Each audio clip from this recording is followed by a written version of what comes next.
Karena pada awal penanaman, pemilik lahan memberikan asam humat dan juga trichoderma pada lahan ini. Walaupun lahan ini merupakan lahan bekas dengan interval 1 minggu 1 kali, pemilik lahan secara rutin memberikan nutrisi via spray, yakni dengan nutrisi yang mengandung unsur. Assalamualaikum warahmatullahi wabarakatuh. Kembali lagi di channel Benih Bertani TV, channel yang spesifik membahas tentang edukasi benih berkualitas pilihan petani Indonesia. Bersama saya, Ahmad Sultani. Baik, saat ini saya sedang berada di lahan cabai yang menurut saya super istimewa. Walaupun lahan ini merupakan lahan bekas, akan tetapi tingkat produktivitas cabai pada lahan ini masih sangatlah istimewa. Bagaimana perawatan yang dilakukan pada lahan ini? Selengkapnya setelah yang satu ini.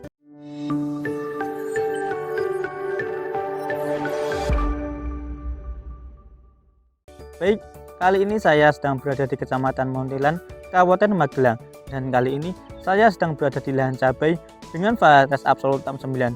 Bisa sahabat Tani lihat bahwa untuk tingkat pertumbuhan dan juga produktivitas buah pada lahan ini saya katakan cukuplah baik dan juga sangat istimewa. Walaupun lahan ini lahan bekas, akan tetapi untuk tingkat produktivitas cabai pada lahan ini masih saya katakan cukuplah istimewa. Karena pada awal penanaman, pemilik lahan memberikan asam humat dan juga trichoderma pada lahan ini. Dan dengan pemberian tersebut, bisa sahabat tani lihat bahwa untuk tingkat pertumbuhan dan juga perkembangan tanaman pada lahan ini masih sangatlah istimewa. Karena perlu sahabat tani ketahui juga bahwa asam humat dan juga trichoderma merupakan salah satu unsur yang dapat memperbaiki tingkat kegemburan tanah pada lahan sahabat tani. Walaupun lahan ini merupakan lahan bekas, dengan pemberian trichoderma dan juga asam humat untuk tingkat pertumbuhan dan juga perkembangan tanaman pada lahan ini saya katakan cukuplah istimewa. Walaupun lahan ini merupakan lahan bekas, akan tetapi untuk tingkat pertumbuhan dan juga perkembangan tanaman dan juga buahnya saya katakan cukuplah istimewa. Karena pemilik lahan secara rutin memberikan nutrisi via spray, yakni dengan nutrisi yang mengandung unsur nitrogen, fosfat dan juga kalium. Pemberian nutrisi tersebut dilakukan via spray dengan interval 1 minggu 1 kali, dan dengan pemberian nutrisi via spray secara rutin bisa sahabat tani lihat bahwa untuk tingkat pertumbuhan dan juga perkembangan tanaman pada lahan ini saya katakan cukuplah istimewa walaupun ditanam pada lahan bekas. Lalu walaupun ini merupakan lahan bekas, akan tetapi untuk perawatan yang dilakukan pada lahan ini saya katakan cukuplah maksimal. Karena bisa sahabat tani lihat bahwa pemilik lahan juga melakukan perampilan tunas air bagian bawah dan juga melakukan perampilan daun yang sudah tua. Karena menurut pemilik lahan, dengan perampilan tunas air bagian bawah dan juga perampilan daun yang sudah tua, selain berfungsi agar kelembapan bisa terjaga, akan tetapi dengan penampilan tersebut untuk nutrisi yang diberikan bisa fokus kepada buah. Dan bisa sahabat tani lihat bahwa dengan perawatan tersebut untuk tingkat produktivitas dan juga perkembangan buah pada lahan ini saya katakan cukuplah baik. Lalu pemilik lahan juga secara rutin menyemprotkan insektisida dan juga fungisida pada lahan ini dengan interval 1 minggu 1 kali, dan dengan perampilan daun yang sudah tua dan juga perampilan tunas air bagian bawah untuk serangan hama dan juga serangan penyakit pada lahan ini saya katakan cukuplah minim. Lalu jarak tanam pada lahan ini juga sangat berpengaruh pada tingkat pertumbuhan dan juga perkembangan pada lahan ini. Dan bisa sahabat tani lihat bahwa jarak tanam pada lahan ini jarak tanamnya sekitar 50 kali 50, dan dengan jarak tersebut bisa sahabat tani lihat bahwa untuk tingkat pertumbuhan dan juga perkembangan tanaman pada lahan ini saya katakan cukuplah baik. Dan juga bisa sahabat tani lihat bahwa lahan ini saya katakan cukuplah bersih karena pemilik lahan secara rutin melakukan sanitasi pada lahan ini. Dan bisa sahabat tani lihat bahwa bedengan ataupun lahan ini sangatlah minim adanya rumput ataupun gulma. Dan dengan sanitasi secara rutin tersebut bisa sahabat tani lihat bahwa untuk serangan hama ataupun serangan penyakit pada lahan ini saya katakan cukuplah minim. Lalu bisa sahabat tani lihat bahwa karakteristik cabai Absolut 69 pada lahan ini jarak antar ruasnya sangatlah pendek, dan setiap jarak antar ruasnya bisa muncul buah. Bahkan rata-rata buah yang muncul adalah double. Dan dengan karakteristik tersebut bisa sahabat tani lihat bahwa pada lahan ini untuk tingkat produktivitas tanaman cabai Absolut 69 pada lahan ini saya katakan cukuplah istimewa. Lalu juga bisa sahabat tani lihat bahwa batang dari cabai Absolut 69 pada lahan ini batangnya mudah berkayu.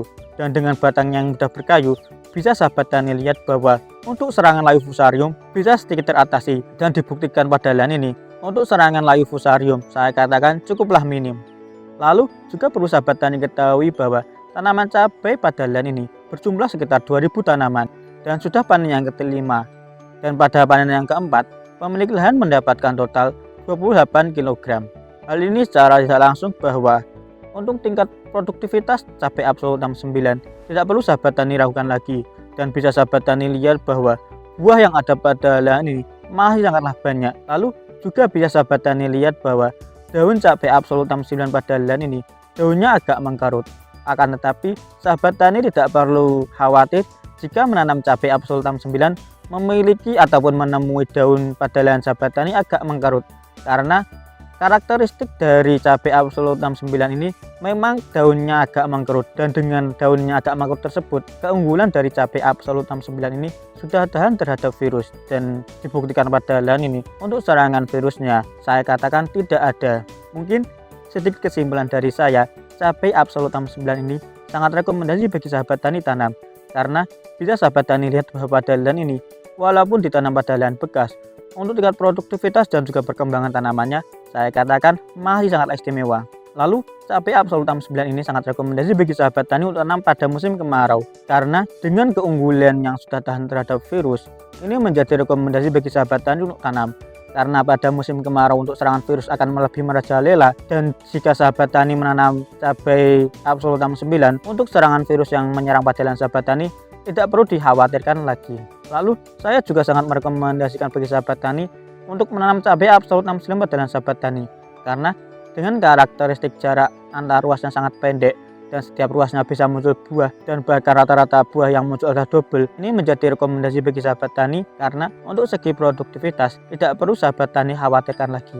Mungkin sedikit saran dari saya, jika sahabat tani menanam cabai absolut 69 pada lahan sahabat tani, saya selalu menyarankan bagi sahabat tani untuk memberikan nutrisi secara maksimal, karena bisa sahabat tani lihat bahwa pada lahan ini untuk tingkat produktivitasnya sangatlah baik, dan jika ditunjang dengan pemberian nutrisi secara maksimal, untuk hasil yang akan sahabat tani dapatkan akan sesuai apa yang diinginkan oleh sahabat tani.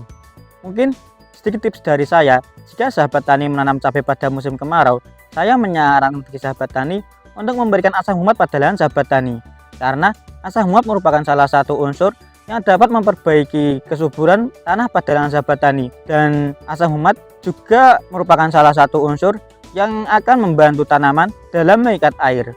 Lalu jika sahabat tani menanam cabai pada musim kemarau, saya menyarankan bagi sahabat tani untuk memberikan jamur mikorizа pada lahan sahabat tani, karena dengan pemberian jamur mikorizа untuk pertumbuhan serabut akar bisa tumbuh secara maksimal, dan secara tidak langsung jika serabut akar bisa tumbuh secara maksimal, untuk penyerapan nutrisi ataupun penyerapan air pada lahan sahabat tani akan sedikit membaik. Lalu tips yang terakhir dari saya, jika sahabat tani menanam cabai pada musim kemarau, saya menyarankan bagi sahabat tani untuk mencari ataupun menanam varietas yang sudah tahan terhadap virus, karena pada musim kemarau serangan virus akan lebih merajalela. Dengan penanaman varietas yang sudah tahan terhadap virus, untuk serangan virus yang akan menyerang pada lahan sahabat tani tidak perlu dikhawatirkan lagi. Mungkin sekian video kali ini. Jika video kali ini dirasa bermanfaat, bisa klik share, komen, dan juga subscribe. Sekian dari saya akhiri. Wassalamualaikum warahmatullahi wabarakatuh.